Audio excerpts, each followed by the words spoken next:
a former professional gamer, now an analyst as well as commentator in the North American Counter-Strike scene.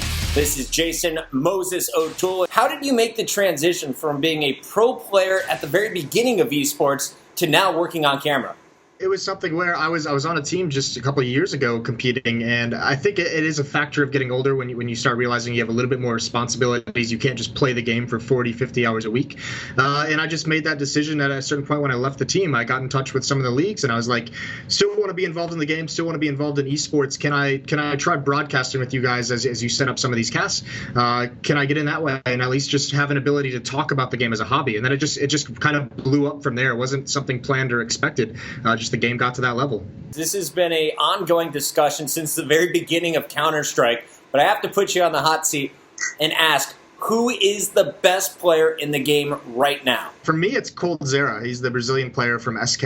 I don't think he's necessarily the flashiest, or he necessarily has the highest skill ceiling. I think there's another player in mouse sports. He's from Bosnia. His name's Nico. He's probably the greatest in terms of raw talent. But in terms of the impact he brings to his team, Coldzera, he's been so consistent across his career over the past year, plays such a critical role for that team, and he just always seems to perform. He rarely has a bad event. I can only think of one event where it wasn't even a bad event for him. It was just decent. He's at a whole other level, I think, in terms of his consistency. Are there any players that you see right now on the global scene that you think deserve more attention, or that are basically stars that are about to break out? One player I think is maybe underrated or doesn't get the attention he deserves, which is actually going to seem crazy initially, is Neo from Virtus Pro. Neo, for those who don't know Counter-Strike that well, at former versions, he's considered the best Counter-Strike player of all time just for the pedigree that he has. And I think that's part of the reason why he doesn't get as much attention, because he is that player who everyone's just like, he's not the best player in the world. He's not this all-time great that everyone says he was. We don't see that in the stat line or anything like that, but what he does for his team is very important. The things he does for his team are critical. I think he's a player where if you pull pros, if you pull in-game leaders across the top teams, I think everyone would want Neo on their team. Just the way he plays is very, very smart. In terms of breakout stars, I think there's two guys in North America named Twist and Sick. They both play for TSM. Those are two very, very good players who have shown good early returns. I expect them to have a big end of the year heading into 2017.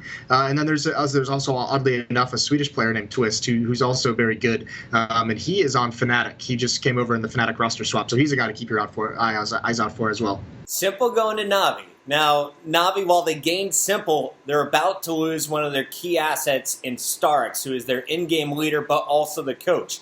For anyone who has been outside of the scene, a major ruling came in from Valve saying at future majors, coaches are going to have restrictions on them. No longer will they be able to talk to the players during the rounds, but only during downtime throughout the match. How big of a change is this after seeing some of the teams adapting to really including the sixth man in more of their gameplay? It's massive. It's a massive change, and in my opinion, it's a massive change in a bad way.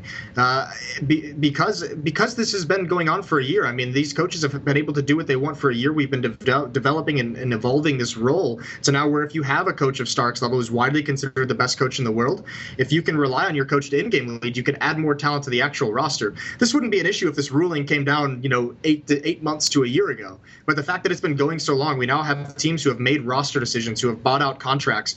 We have, there's a coach in North America. His name's Peacemaker. He's for Team Liquid, who moved from Brazil to be a coach, and all of a sudden his role is just restricted.